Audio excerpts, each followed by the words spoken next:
Hey, my Legion, how y'all doing today? I'm here today to review a new movie on Netflix called The Cloverfield Paradox. Yeah, Paradox.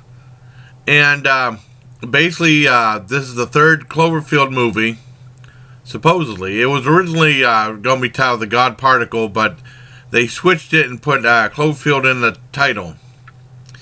And this had, according to Jeremy Johns and what I heard, this had the shortest marketing campaign in history. I guess the ad appeared for the movie during the Super Bowl, and then like an hour and 40 minutes later, it was on Netflix. And probably good reason for that. Now, this is like a prequel, supposed to tie the other two together, supposedly. It involves, they had a thing where like the Earth's energy sources are being depleted, and they'll be totally gone in like 5 years. In this space station called Cloverfield Space Station, right? It was in space, and they have like this particle accelerator that's supposed to experiment on. Well, I mean, test fire, and it's supposed to help create energy, and that's supposed to save the world's problems. Well, whenever that happens, the first time they fire it, things don't go right. And then, I mean, it kind of fails. And then the second time they do it, it creates a parallel universe with a bunch of really weird stuff starts to happen. And stuff that's a paradox is like two alternate universes with things not relating to each other occurring all in one, I guess. And let me talk about the biggest problem with the movie. The actors. They're so boring. I mean,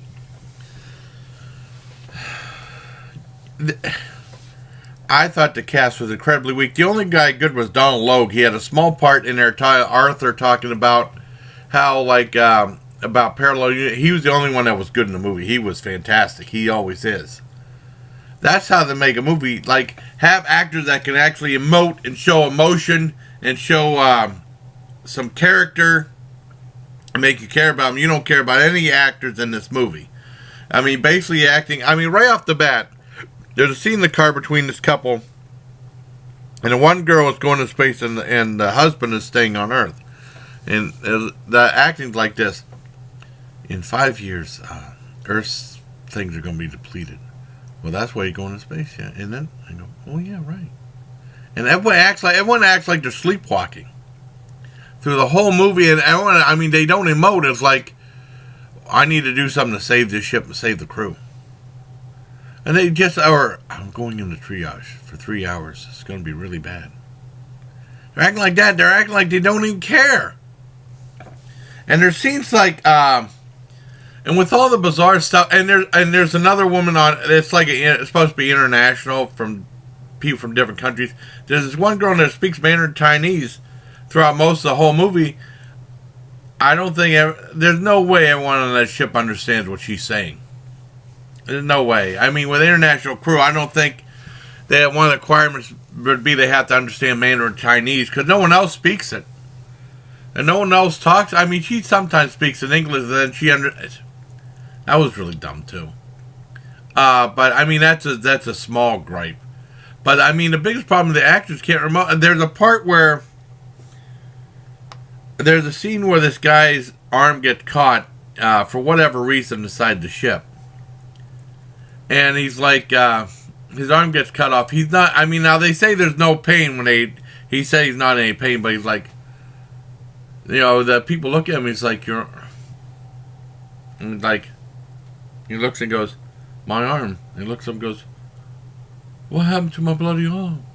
It's like, well, lost my arm. I guess the joke's on me. Call me Lefty.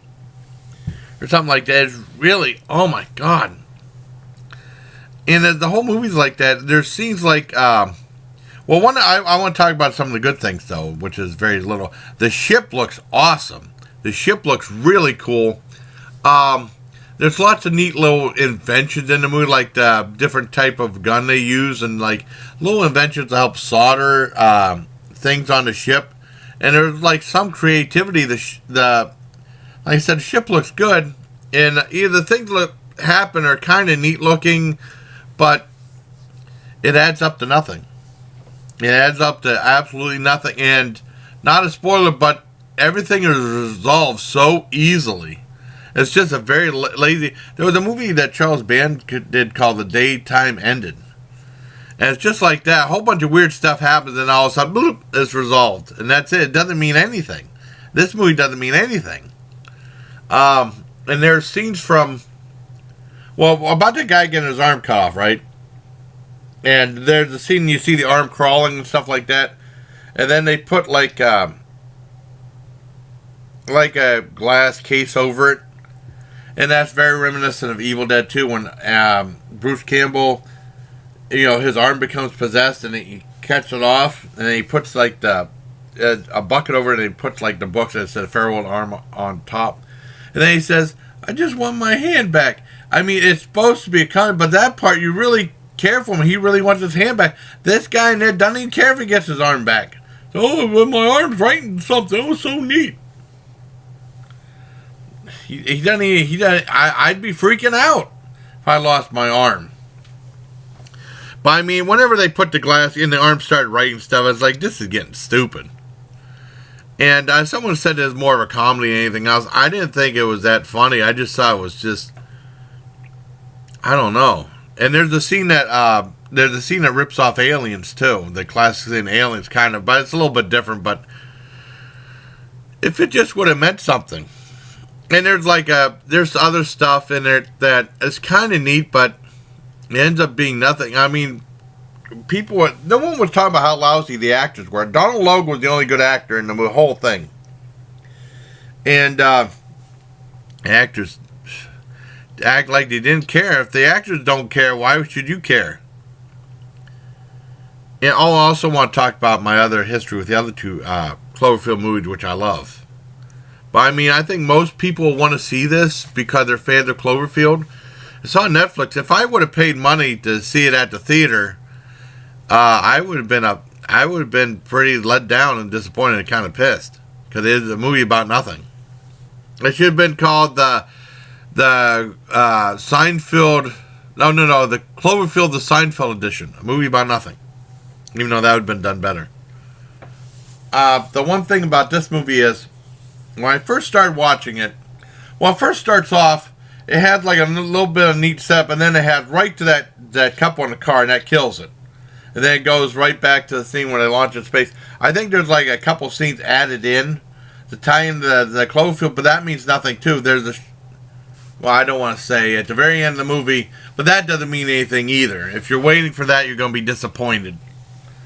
And like I said, I think most people are going to want to see it. I'm glad I saw it. I never want to see it again. But I think most people interested in Cloverfield want to see this movie. And that's fine. That's placed for Netflix. I mean, it's like, even at the Dollar Theater, I would have felt ripped off if I were to see this at the Dollar Theater. It took time out of my day to see it. You stay in the comfort of your own home and watch it on Netflix, be okay. Because I like Bright. A lot of people hated Bright, but Bright's a million times better than this.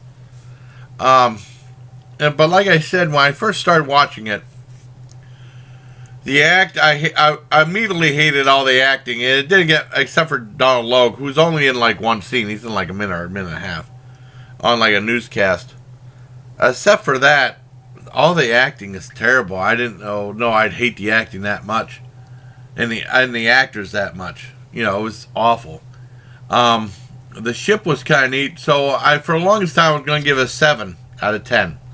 And then as things started to progress, started to go downhill. Well, maybe 6.5, a 6, a 5, a 4, a 3, and then even at the most exciting part, it wasn't exciting because you didn't care about the characters in the movie. I mean, they elicited no emotion. I mean, it's just like, oh, and there's a scene you're supposed to cheer up. It's like, hold on to the ones you love, and don't do it. And if you have a family, make sure you say you love them and stuff. And that's supposed to make you tear. Nothing. Nothing. No tears, no nothing. Because, you know, you had that moment in the movie that maybe supposed to get you emotional or something, but nothing. And like I said, too, and then it resolved itself so easily. They even mentioned it early in the movie. They could have done it in a half hour. This could have easily... People, like, were saying, like, a Twilight Zone type... like episode of the Twilight Zone, and that's giving the that's kind of an insult to Twilight Zone. But I mean, it's like a Twilight Zone-ish type thing. Like I said, the ship and the look of the ship and everything is really cool, but I mean, it just adds up to nothing, absolutely nothing. It's not even worth giving a 7 out of 10. It's a 2 out of 10. And I don't know how. I know John's gonna say. I don't know what if he's gonna like it or not. But I really didn't like it. So I give it 2 out of 10 for the Cloverfield Paradox, or I should say Paradox. Paradox is more appropriate, or the Cloverfield Paracrap, or whatever you want to call it. But I mean, all the references to Cloverfield are like just like in transmissions and stuff, because that's all added in. Because it was originally going to be called the God Particle, and then they decided to tack on Cloverfield Paradox, and be like a prequel to Cloverfield, a very poor one at that. Now I want to talk about my history with the Cloverfield movies. Now the very first Cloverfield came out in 2008, and there was a lot of buzz around it even before the movie started, so I was already interested. I didn't get internet till 2013. That's when I started my channel. I had like a little computer in 2010. I used to mess around and make little movies and stuff, which it got me into editing, which helped me out for this. The first Cloverfield, you know, and there's a lot of buzz when you hear J.J. Abrams' name. Because I never saw the show Lost. There's just so many shows out there. That show got lost, you know, in the shuffle. There's so many shows out there, and it's not like a movie that you go see and after 2 hours you're done. The show is a big investment. So many episodes. I mean, I just don't have time. There's so many shows out there, I don't have time to see them all. But Cloverfield came out, a lot of buzz around it. It was a big hit, and eventually, after it came on DVD, I got it, and I watched it with my dad. I loved it. It's very good. It's a very interesting take on the monster film, and I really enjoyed it. That was a great movie. That was a 10 out of 10. And very suspenseful, very exciting. See, the actors were actually good in this one. They actually had emotion. And the other one is like, I mean, they had the actors for Paradox, and this was like, uh-oh, there's a monster running around. What are we going to do? Oh, well, let's just do nothing. And then someone gets stomped on or something like that. Uh-oh, I got stomped on. Oh, well. Que sera, sera. You know, that's how the actors in this one would have been. Oh, no, the monster's approaching us. I'm so scared. You know, it was bad. Paradox was really bad. Now, 10 Cloverfield Lane was a very interesting take on the Cloverfield series, and most of it involved 3 people in an underground bunker. And Jonathan Goodman starred in it, and he was very creepy and very terrifying and stuff like that. Because people don't remember, people think of him as the lovable guy from Roseanne and stuff like that, and also King Ralph and all these other shows. He played Fred Flintstone in the first one, not the second one. But they don't remember he plays a good bad guy too, just like Eddie Albert. I always refer to him. He's the lovable guy from Breaking Naked, but when he plays a villain, he can really play a villain really good. John Goodman is very scary in this. It's an awesome film. Most of it is in the underground, and then I don't want to give away any spoilers, but it's a fantastic movie too. A 10 out of 10. Definitely the first 2 Cloverfields. Now, I know a lot of people are going to see this one, which is fine. Cool. You know, definitely should check it out if you want, but I mean, well, check it out, just see how cool the ship is. How's that? And then you'll find out it adds up to nothing. But you might like it, but I think on What the Flick they gave it, they were very generous, gave it a 6, and one gave it a 5.7. Very generous. I went down and gave it a 2. It's down in the sewer. I really didn't like Cloverfield Paradox. The more I think about it, the more I don't like it. But I'm glad I saw it. I'm glad I got to do this review with all of you. And I wanted to thank you for watching. And until next time, bye, please. Take care, my legion. Oh, a 15-minute interview. I mean, review. Have some more OJ.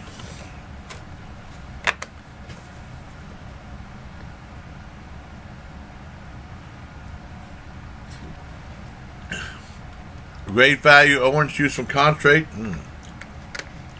Now this is a 10 out of 10. See, I had some emotion there. The actors. This is a drink review of the actors in Cloverfield Paradox, except for Donald Logue, who's awesome. All right, I'm gonna do a thing of orange juice. Here we go.